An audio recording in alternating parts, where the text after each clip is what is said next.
오늘 복음을 주신 하나님께 감사라고 하는 제목으로 복음을 주신 하나님께 감사하는 그런 삶을 우리 모두가 살기를 축복합니다.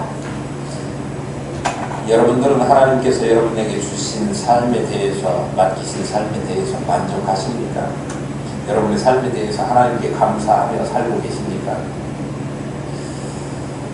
저는 지난주에 손가락을 좀 베었어요.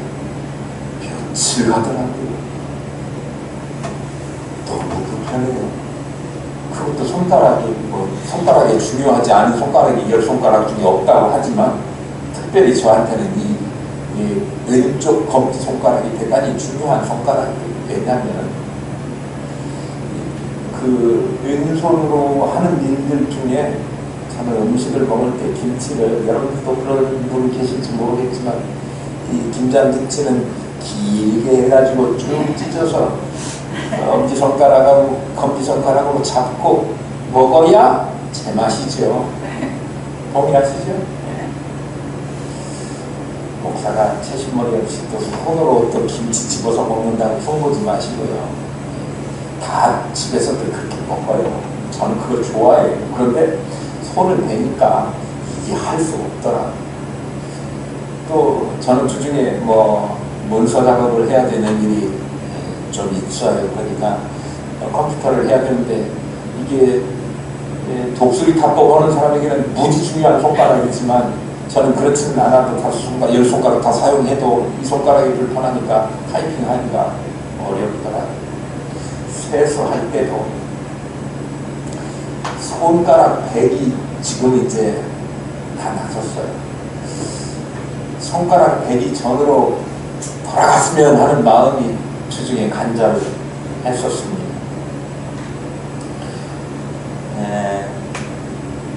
손가락만 다쳐놓고도 이렇게 호들갑을 떠는 목사를 용서하십시오. 병원에 우리 이제 다음 주에 다음 주네요. 2주 후에 가게 될 텐데요. 우리 지대학병원 교회 선교 예배를 우리 교회 순서로 이렇게 맡아서 하게 될 텐데요. 병원에 가보면 참 여러 가지 사연으로, 여러 가지 질병으로 와서 치료를 받고 있는 사람들이 많이 있습니다. 그 중에 한쪽이 불편하게 된 분들, 풍 맞았다 이렇게 이야기하는데요. 그런 분들을 보면 마음대로 자기 팔과 다리를 쓸 수 없어요. 팔과 다리가 있기는 하지만, 그러니까 손, 발을 마음대로 움직일 수 있는 사람들을 보면 얼마나 부러워하는지 모릅니다. 그런데 자기 손과 다리 한쪽을 잘 못 쓰게 되는 것 얼마나 불편해요. 그럼에도 불구하고 그 사람들을 부러워하는 사람들이 있더라고요. 손과 발이 하나라도 절단된 사람들, 잘라낼 수밖에 없는 사람들 있잖아요.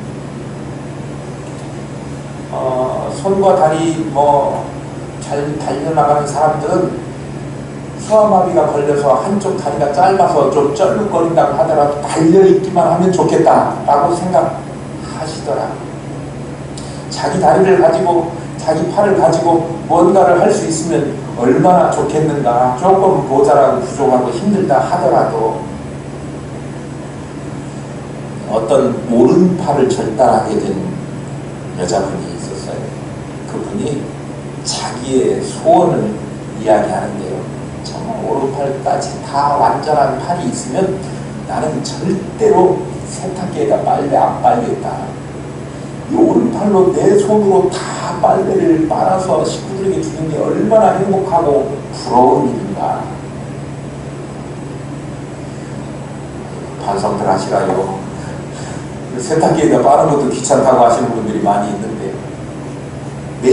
매일매일 손끝으로 이 빨래의 촉감을 느끼면서 빠는 게 얼마나 행복할까. 나는 크게 부럽다. 그렇게 얘기를 해요. 그런데 그 사람들마저 부러워하는 사람들이 있더라고요.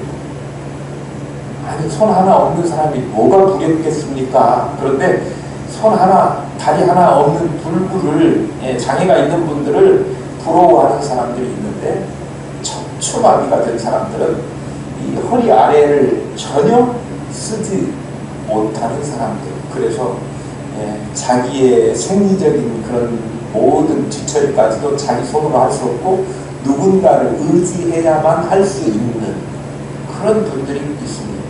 완전히 사지마비가 된 채로 누워서 주는 밥을 받아 먹고 이렇게 살아야 되는 거죠. 자신의 그 원초적인 그 생리현상 뭐 이런 감각마저도 없어져 버린 사람들, 얼마나 힘들겠습니까?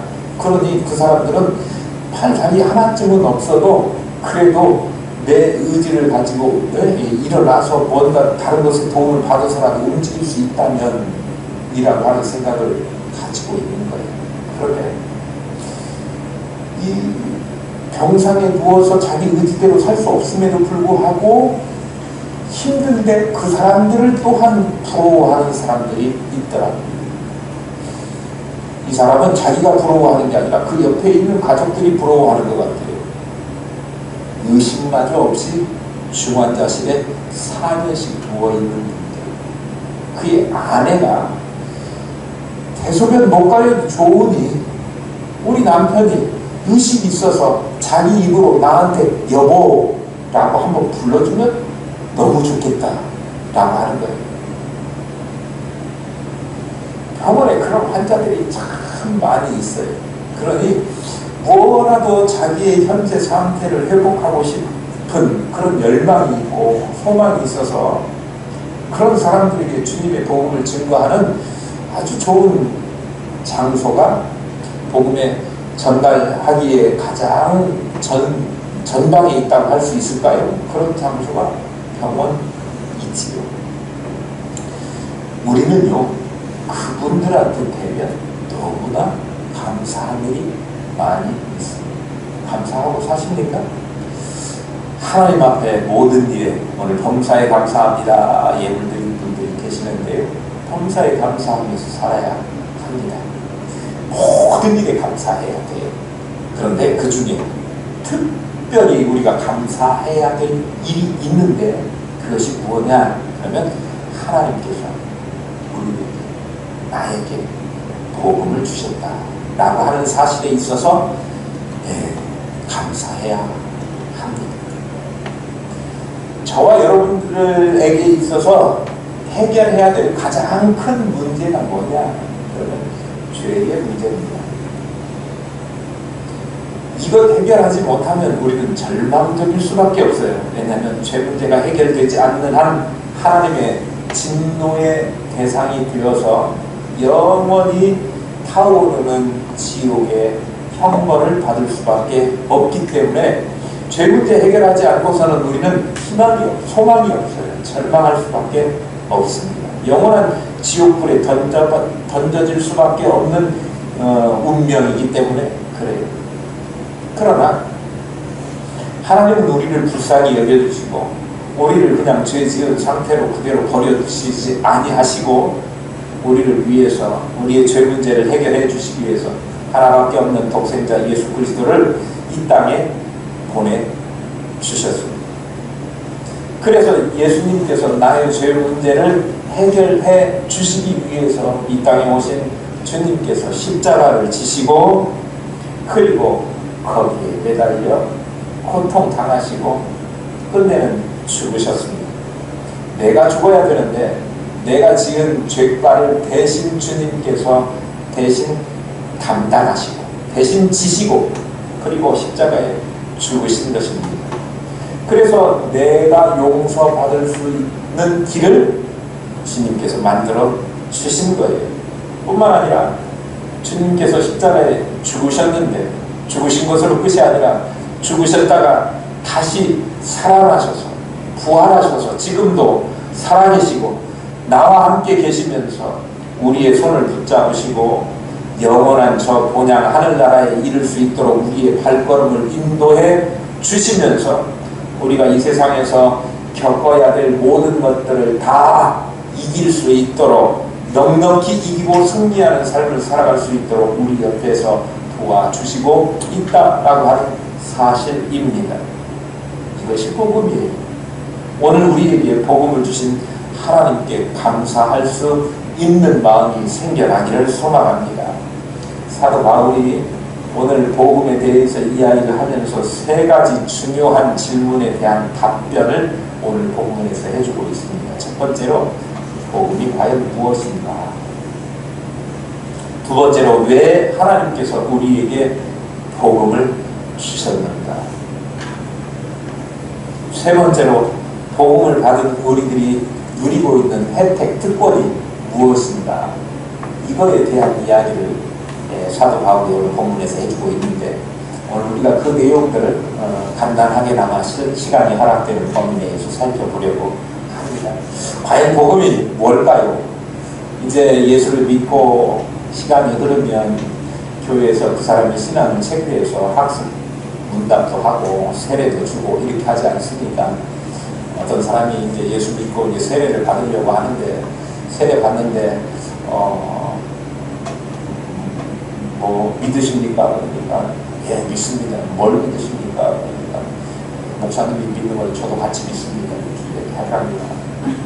뭘 믿는지 모르고 그냥 남들이 믿는다고 하니까 믿는데 갑자기 물어보니까 목사님이 믿는 걸 나도 같이 믿어요 이렇게 대답을 했다는 거예요. 그런데 사실 우리가 믿는 것은 다른 사람이 믿는 것을 나도 같이 믿는, 물론 우리 믿음의 사람들은 믿음이 공유하는 바가 물론 있지만 다른 사람의 것하고 내가 믿는, 내가 고백되어지는 것하고는 좀 다르죠. 내가 하나님 앞에 나의 믿음을 고백해야 되는 건데요. 과연 뭘 믿는다고 고백을 해야 되는가? 뭘 믿어야 되는가?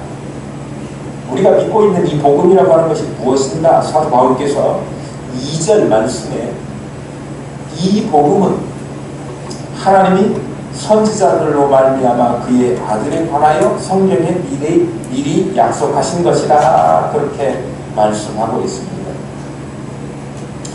이 복음 누가 준 거라고요? 하나님이 선지자들로 우리에게 주신 것이다. 하나님이 우리에게 복음을 주셨다고 하는 거예요. 사도 바울이 만들어낸 것이 아니고, 그러니까 사도 바울은 사람이 지어낸 것이 아니고 하나님께서 우리에게 주신 것이다 라고 하는 말씀입니다. 그래서 우리가 복음을 받았으면 누구에게 감사를 해야 되느냐? 그러면 하나님께 감사해야 하는 것입니다. 누구에게 관한 것이라고 했어요? 그의 아들에 관하여, 하나님의 아들 예수 그리스도에 대한 것입니다. 복음의 내용이, 복음의 핵심이 그리스도 예수에 관한 것이다, 그런 말씀이에요. 하나님께서 그 아들을 우리에게 보내주셨다. 이것이 복음입니다. 하나님께서 사랑하는 독생자 아들 예수 그리스도를 우리에게 보내주셨다. 물론 거기에는 우리의 죄를 사하시려고 죄 없으신 그런 이사용들이 많이 들어갈 수 있겠지만, 간단히 말하면 우리를 위해서, 죽을 우리를 위해서 살릴 수 있는 예수 그리스도를 대타로 보내주셨다. 이거예요. 이게 복음입니다. 죽다가 살아나는 거 얼마나 좋은 소식입니까? 그것을 복음이라고 이야기하는 거예요. 예수 그리스도에 대한 내용을 빼버린다고 하면 복음이 아니죠. 복음에서 예수 그리스도를 꼭 반드시 핵심으로 넣어야 제대로 말할 수 있고 설명할 수가 있지요. 예수 그리스도가 누굽니까? 하나님의 아들이십니다.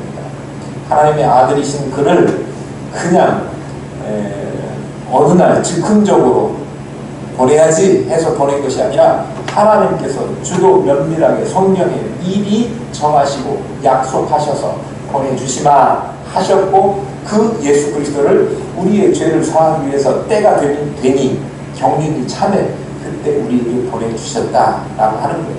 창세 전에 이미 나를 구원하시기 위해서, 저와 여러분을 구원하시기 위해서 하나님께서 계획을 세우시고 예수 그리스도를 그때에 보내주셨던 것입니다.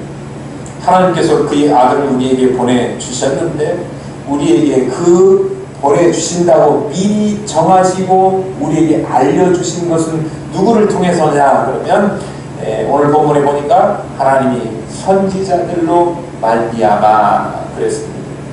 선지자가 뭡니까? 아직 일어나지 않은 일을 하나님의 뜻을 우리에게 미리 알도록 알려주는 전달자, 그게 구약의 선지자들 아닙니까?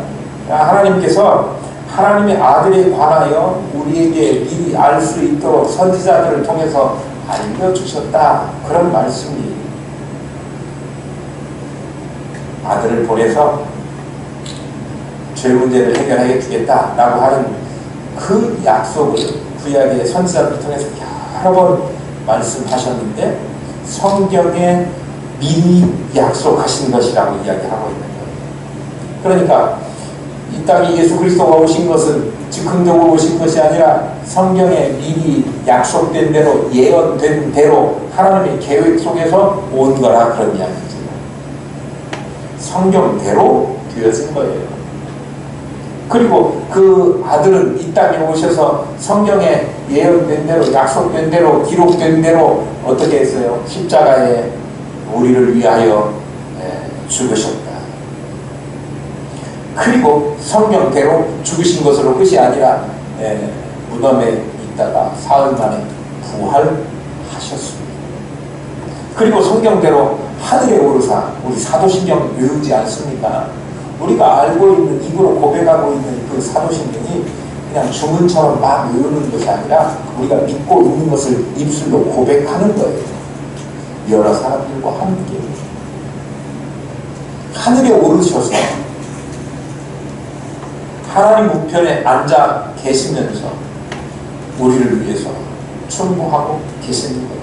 성경대로 그렇게 약속하신 대로 주님은 그렇게 하고 계시고, 성경대로, 성경이 뭐라고 기록됐습니까? 그 주님이 하늘에만 영원히 계신다고 했습니까?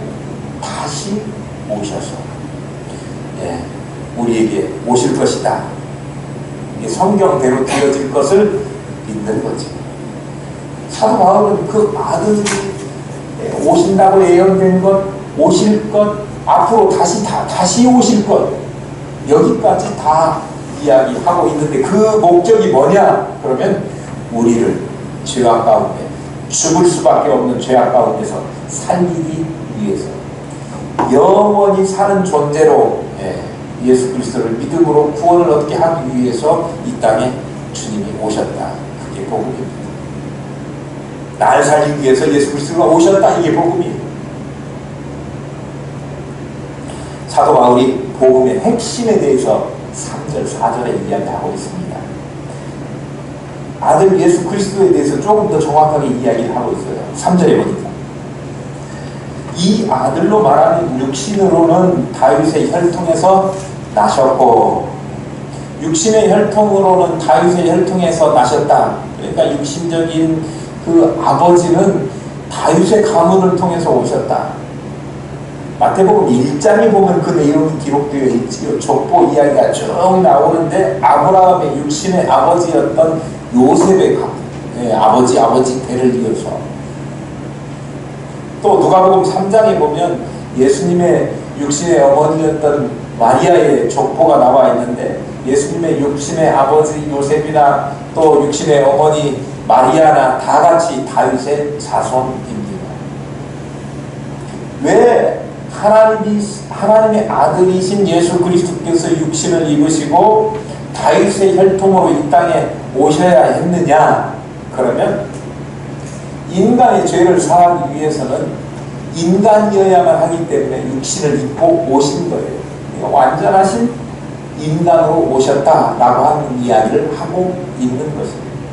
우리처럼 배고픔도 느끼시고 슬픈 것도 느끼시고 피곤한 것도 느끼셨습니다. 목마른 것도 느끼셨습니다. 우리 인간이 느낄 수 있는 모든 이 감각들을 주님도 같이 가지고 계셨습니다.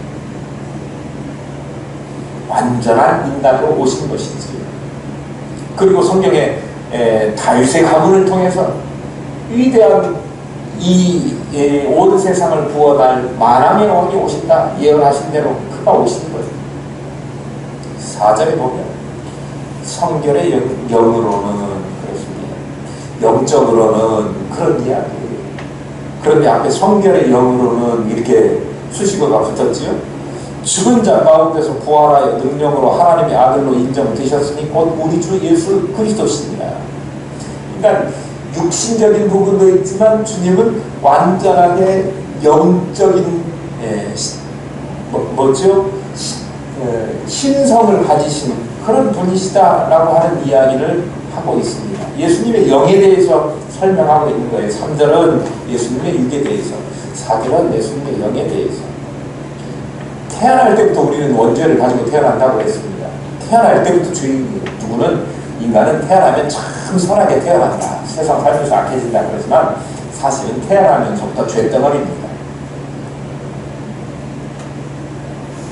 그러나 예수님은 다윗의 혈통 인간의 몸을 입고 오셨지만 보통의 생육법으로, 제가 성탄절에 말씀드렸죠. 보통의 생육법으로 이 땅에 오신 것이 아니라, 좀 쉬운 말로 하면 남자 여자가 결혼해가지고 한 방을 치르고 사랑을 나눠서 거기에서 태어나게 된 인간의 보통 태어나는 식으로 태어나는 그런 자손이 아니라고 하는 이야기예요.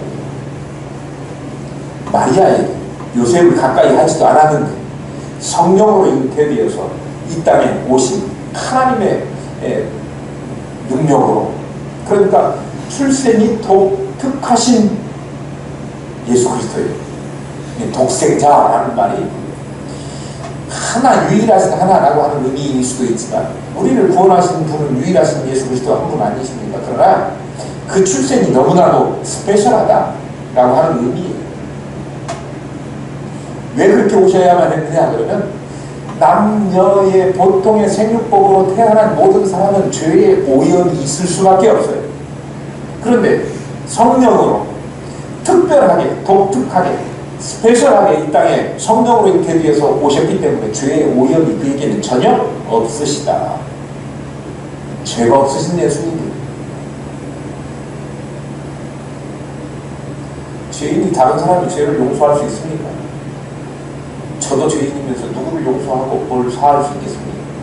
죄가 없어야 다른 사람의 죄를 용서할 수 있는데 사람 가운데는 없으니까 하나님께서 특별히 그의 아들 예수 그리스도를 이 땅에 보내셔서 우리의 죄를 담당하게 하시는 거예요. 그런데 그가 만일에 영적으로 신령한 몸, 신성을 가지지 않고 육신만 가지고 있었다면 또한 이것도 불가능한 일이지. 그래서 우리에게 신성도 또 인성도 동시에 완전하게 가지신 예수 그리스도께서 오셨는데 뭐라고 오늘 기록하고 있느냐, 그냥 영이라고 기록하지 않고 성결의 영이라고 기록하고 있습니다. 우리의 죄 문제를 해결해 주시기 위해서 이 세상에 오셔서 모든 죄를 대신해서 십자가에 달려 피 흘리며 죽으실 그 예수 그리스도, 그분은 죄가 하나도 없으신 성결하신 영이시다 라고 하는 의미를 가지고 있습니다. 그러니 우리의 죄 문제를 해결해 주시고 우리가 용서받을 수 있는 길이 열리게 된 것입니다. 그리고 나서 더 중요한 것이 나오는데요. 죽은 가운데서 부활하여, 다 죽으면 끝인 줄 아는데 죄 때문에 죽음으로 우리는 다 멸망할 수밖에 없는데 죄가 끝인 줄 알았는데 주님은 사망의 권세를 깨뜨리셨다. 사망의 권세를 능가하고 이기셨다. 그런 이야기. 죽은 가운데서 부활하셔서 지금도 살아 계시는 거죠. 우리의 발걸음을 지금도 인도해 주십니다. 내게 새로운 생명의 의미를 깨닫게 해주시고, 그냥 육신 이 땅에 살다가 죽으면 끝이 아니라 우리도 부활하는 존재다. 예수님처럼 부활하는 존재다. 예수님이 부활하시니 우리도 그의 뒤를 이어서 두 번째 열매, 세 번째 열매 이렇게 될 것이라고 생각하는 거 아닙니까? 오늘 보니까 다른 분들이 순서가 되면 주일날 오셔서 기도자 순서가 되면 딱 기도자석에 앉았다가 그리고 찬송가 마지막 절 할 때쯤 되면 딱 나와요. 누가 처음에는 알려줬지만 누가 이제 안 알려줘도 다른 사람들이 하는 거 보고 쫙 이렇게 하더라. 첫 번째가 하니까 두 번째도 하고 세 번째. 예수 그리스도께서 부활하시면 그 예수 그리스도를 믿는 사람들은 누구나 할 거 없이 첫 열매, 두 번째 열매, 세 번째 열매 똑같이 그렇게 된다, 그런 이야기예요.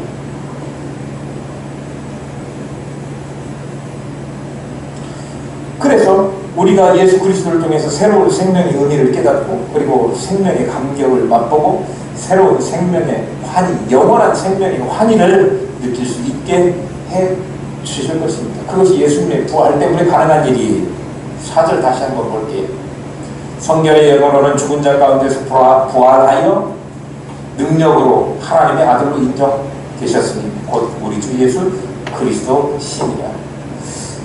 예수님은 영원 전부터 하나님의 아들이십니다.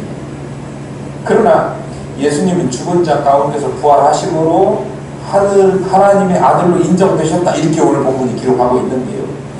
하나님의 아들로 그제서야 인정된 것이 아니라 사람들 입장에서 하나님의 아들이시라고 하는 사실이 분명하게 드러났다, 확실하게 드러났다, 그런 의미입니다. 바울이 이 로마서를 기록할 당시에 로마 사람들은 오직 한 사람만 경배하도록 허락되었습니다. 로마 시민들은 로마가 그때 태양신 섬기고 황제가 태양과 같은 존재다, 그래서 황제 숭배 사상이 있었습니다. 우리가 가이사라고 부르는 사람, 로마의 황제를 대표적으로 일컬어서 이야기하는 거예요. 시저라고 이야기하잖아요. 가이사라고 하는 그 자기네들이 주장하는 그가 곧 힘이고 그가 곧 많은 모든 사람들의 주인이다. 그래서 그를 숭배해야 된다라고 여겼고 그렇게 하도 강요를 당했습니다.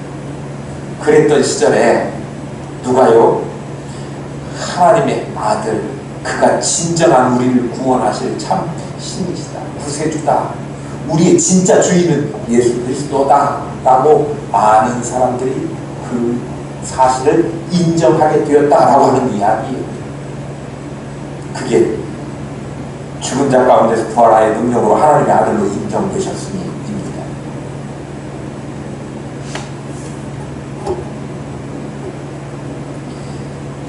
그 사람들이, 로마에 사는 사람들이 예수 그리스도를 주라고 인정하게 되니까 어떤 일이 생겼겠습니까?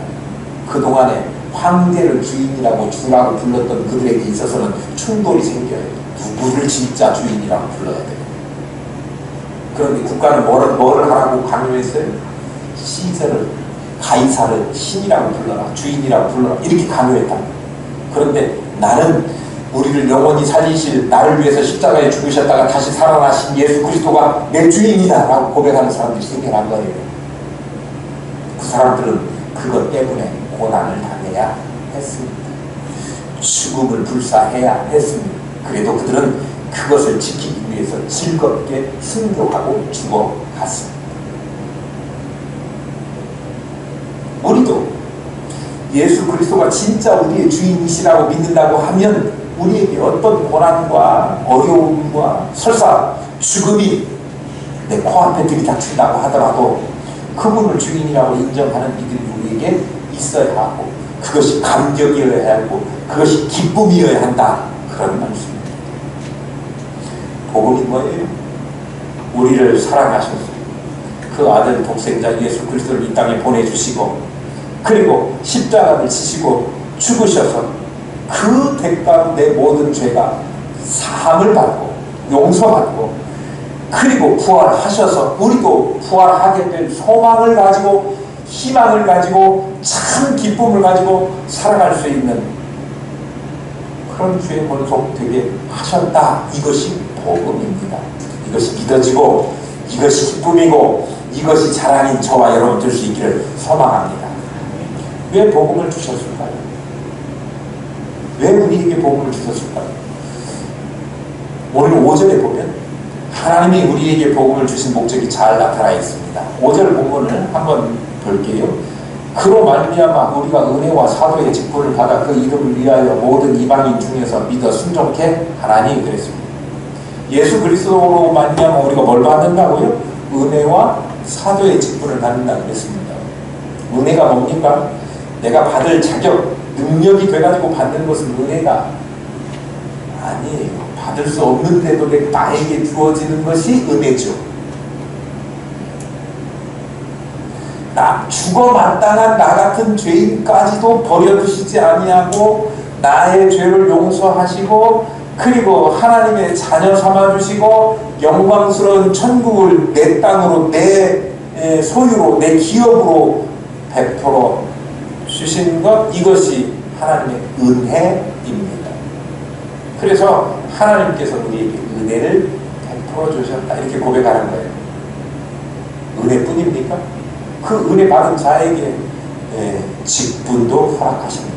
오늘 사도만 대표적으로 기록되어 있지만 오늘은 이거는 사도 바울이 자기 입장에서 기록했기 때문에 사도라고 기록했지만 우리 각자의 입장에서 하나님의 은혜를 받은 사람들이라고 하면 우리 각자의 입장에서 장로로, 목사로, 권사로, 집사로 직분도 허락하십니다. 이 직분이 짐덩어리, 귀찮은 것 이렇게 여겨지면 안 되고요. 하나님이 나를 구원하시고 은혜를 주셨는데 거기에 더불어 그 일을 감당할 수 있도록 직분도 맡기셨으니 감사하다 이래야 되는 거예요. 올해 2026년 맡은 직분들이 감사의 직분이 될 수 있기를 소망합니다. 특별히 올해는요, 우리 임직식이 있어요. 장로님도 세워지고 권사님도 세워지고 이렇게 되는 중요한 행사가 있는데요. 이 직분이 참 하나님께서 나에게 주신 정말 나같이 부족하고 연약한 것을 들어서 하나님의 일을 하도록 참여할 수 있도록 주신 귀한 은혜라고 하는 사실을 여러분들이 믿으시면 좋겠습니다. 그런데 순서가 있어요. 은혜가 먼저입니까? 직분이 먼저입니까? 직분 받고 은혜 받아요? 은혜 받고 직분 받아요. 그러니까 내가 직분을 받았는데 나에게 뭐가 충만히 있어야 돼요? 은혜가 충만히 있어요. 직분을 감당할 때 은혜로 감당해야 된다, 그런 말씀입니다. 하나님께서 나에게 베풀어 주신 은혜가 얼마나 놀랍고 감사한 것인지를 깨달은 다음에 그리고 이 직분도 감당하셔야 하나님께도 영광, 본인에게도 큰 복이 되는 거예요. 감격이 되는 거예요. 집사가 되느냐, 권사가 되느냐, 장로, 목사가 되느냐, 이것이 중요한 게 아니라 하나님께서 내게 베풀어 주신 은혜를 깨닫고 그것이 감격스러워서 하나님이 맡기신 일에 적극적으로 죽을 힘을 다하여 기쁨으로 열심으로 감당하는 것 아닙니까? 왜 하나님이 우리에게 은혜를 주셨습니까? 왜 하나님께서 우리에게 복음을 주셨습니까? 왜 하나님께서 오늘 우리에게 사도로 또 직분자로 우리에게 직분을 주셨습니까? 혼자 감당하라고 주신 것이 아닙니다. 5절을 보세요. 그 이름을 위하여.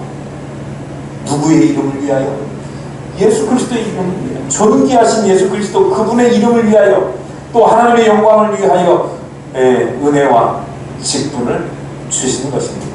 그리고 뒤에 또 있어요. 모든 이방인 중에서 믿어 순종케 하나니 그랬습니다.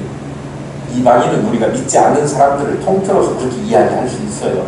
물론 인종적으로 구별되는 이방인, 그렇지만 우리 믿음의 영적인 입장에서 보면 믿는 사람, 믿지 않는 사람 이렇게 구별되잖아요. 이방인은 안 믿는 사람 이야기한다, 그런 얘기예요.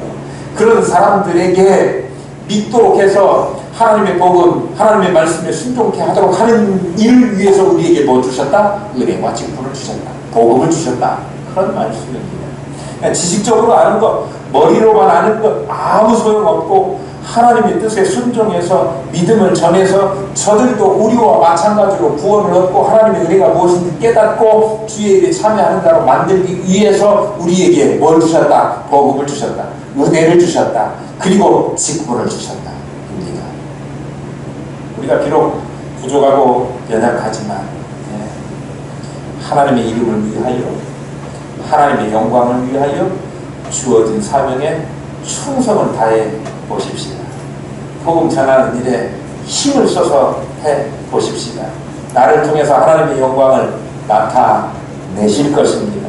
하나님께서 우리에게 복음을 주신 것은 나 혼자 간직하라고, 나 혼자 뿌듯함 느끼라고 주신 것이 아니라 하나님의 영광을 드러내고 믿지 아니하는 자들에게 입을 열어서 주의 복음을 전하고 그렇게 하라고 복음을 주신 거예요. 오늘 이 자리에 같이 앉아 예배하는 저와 여러분이 이 일을 위하여 모두 쓰임받는 귀한 은혜가 있기를 축복합니다. 마지막으로 뭔 이야기 한다고 했죠? 복음을 받은 자들에게 주신 하나님의 특권. 복음을 받은 자들의 성도들의 특권이 뭐냐? 6절. 너희도 그들 중에 있어 예수 그리스도의 것으로 부르심을 입은 자냐? 예수 그리스도의 것이 되었다는 거예요. 예수 그리스도의 것이 되면 무슨 일이 생겨납니까? 주님께서 책임을 지신다는 거예요. 우리 집에 강아지가 왔어요. 내가 그 강아지 책임집니다. 아프면 병원에 데리고 가고, 그리고 응가를 해놓으면 제가 그냥 그거 더러운 줄 모르고, 물론 비닐을 가지고 찍지만 다 치워줍니다. 다 해줘요. 우리가 그리스도의 것이 되면 주님께서 우리의 모든 것을 책임져 주시고, 돌봐주시고, 채워주시고, 베풀어 주시고, 고쳐주시고, 회복시켜 주시고, 능력으로 함께 하실 줄로 믿습니다. 그리스도의 것이 되었다. 두 번째로는요, 두 번째는 로마에서 하나님의 사랑하심을 입고 그랬는데요, 하나님의 사랑하심을 입게 되는 거예요. 하나님의 사랑하심을 입는다. 놀라우신 하나님의 사랑을 폭포수처럼 우리에게 매일 공급해 주신다 해요. 하나님의 사랑이 아니라 하나님의 저주를 받으면 우리 큰일이잖아요. 근데 그 반대로 하나님의 사랑을 입으면 너무너무 좋은 거예요. 그 사랑이 어느 사랑이냐 그러면 좀 더 깊게 말씀드리고 싶지만 시계가 자꾸 보여가지고, 사도 바울이 뭐라고 고백하고 있느냐 그러면 로마서 8장 38절 39절에 사망이나 생명이나 천사나 권세자들이나 현재인이나 장래인이나 능력이나 높음이나 깊음이나 다른 아무 피조물이라도 우리 주 그리스도 예수 안에 있는 하나님의 사랑에서 끊을 수 없는 귀한 은혜를 우리에게 주신다고 했는데, 하나님께서 우리에게 주시는 모든 좋은 것, 그 사랑을 끊을 수 없도록 하나님께서 우리를 딱 묶어놓으셨다. 그게 우리에게 주시는 복음 혜택이에요. 하나님으로부터 절대 끊어지지 않는 거예요. 강제로 분리시켜 놓으면 분리될 수밖에 없지 않습니까? 그런데 하나님과 맺어진 것은 절대 분리시킬 수 없는, 끊을 수 없는 사랑으로 엮어주셔서, 그러니까 하나님의 주님의 것 된다고 했는데 그 주님의 것 된 것이 중간에 끊어지거나 변하게 되거나 그런 일이 없이 끝까지 우리를 책임지십니다. 그 다음에요, 세 번째로 성도로 부르심을 입었다. 조금만 이야기할게요. 당시에 오늘 로마서를 보면 18절 이하에, 1장 18절 이하에 보면 이 로마 사람들이 당시에 얼마나 추하고 더럽고 악하고 죄를 짓고 살았는가, 그런 내용이 기록이 되죠. 특히 21절에 하나님을 알 때 하나님을 영화롭게도 안 해요. 자기 부모가 우리 부모다 그렇게 하면서 부모를 기쁘게도 안 해요. 부모님이 뭐 잘 기분이 나쁘고 그런 거 상관하지 않아요. 똑같아요. 그 다음에 23절로 내려가면 썩어지지 아니하는 하나님의 영광을 썩어질 사람과 새와 짐승과 기어다니는 동물 모양의 우상으로 바꾸었다. 그렇게 하나님 입장에서 보면 이거는 너무나 타락한 인간 세계를 보여줘요. 그것뿐만 아니라 이 당시의 로마는요, 정말 추하고 더럽고 성적으로 문란한 도시였어요. 그러니까 창조주 입장에서, 죄 없으신 예수님 입장에서 보면 너무나 이거 구제불능의 땅이에요. 그런데 그 중에서, 로마 사람들 중에서 예수 믿는 사람들, 예수님을 알게 된 사람들, 복음을 접하고 복음을 믿은 사람들은 특별히 하나님께서 뭐라고 불렀느냐 그러면 뭐라고 부른다고 했어요? 성도. 사실은 그 땅에 살아가는 인간들을 뭐라고 불러야 되느냐 그러면 죄덩어리. 구제불능, 망나니 이렇게 불러야 되는데 그 사람들 중에서 복음을 받아들인 자들을 뭐라고요? 성도. 성범이라고 안 하고 성도. 내 가운데 성자가 그 성자예요. 거룩한 성자, 세인트라고 하는 겁니다. 근데 여러분들 이름 속에 세인트, 거룩한 성자가 들어가지 않는다고 하더라도 모든 사람들을 하나님께서 그거는 내 성도야, 거룩한 백성이야 라고 칭해주시는 거예요. 다른 사람들 다 멍청인데 넌 정말 훌륭해, 괜찮은 사람이야 라고 인정받으면 그 뿌듯함이 어떤 줄 아십니까? 너무너무 감격스러워요. 그러니까 우리가 많은 죄악된 사람들 중에 너는 구별해서 거룩한 백성 삼은 성도야 라고 주님이 불러주시면 그것이 너무나 기쁜 일이 되어야 되는 거예요. 너무 감격스러운 일이 되어야 되는 거예요. 오늘 이 감격이 저와 여러분에게 있기를 소망합니다. 그렇게 복음을 받아들인 자에게 주시는 은혜, 혜택을 주신다. 이걸 모두 누리시는 저와 여러분 되시고, 우리가 받은 이것 나만 기쁘고 감격스럽고 환희에 찰 것이 아니라 예수 믿지 아니하는 이방인들에게도 전하는, 하나님을 영화롭게 하는 진짜 감사하는 그런 기회 번족들 되시기를 축복합니다.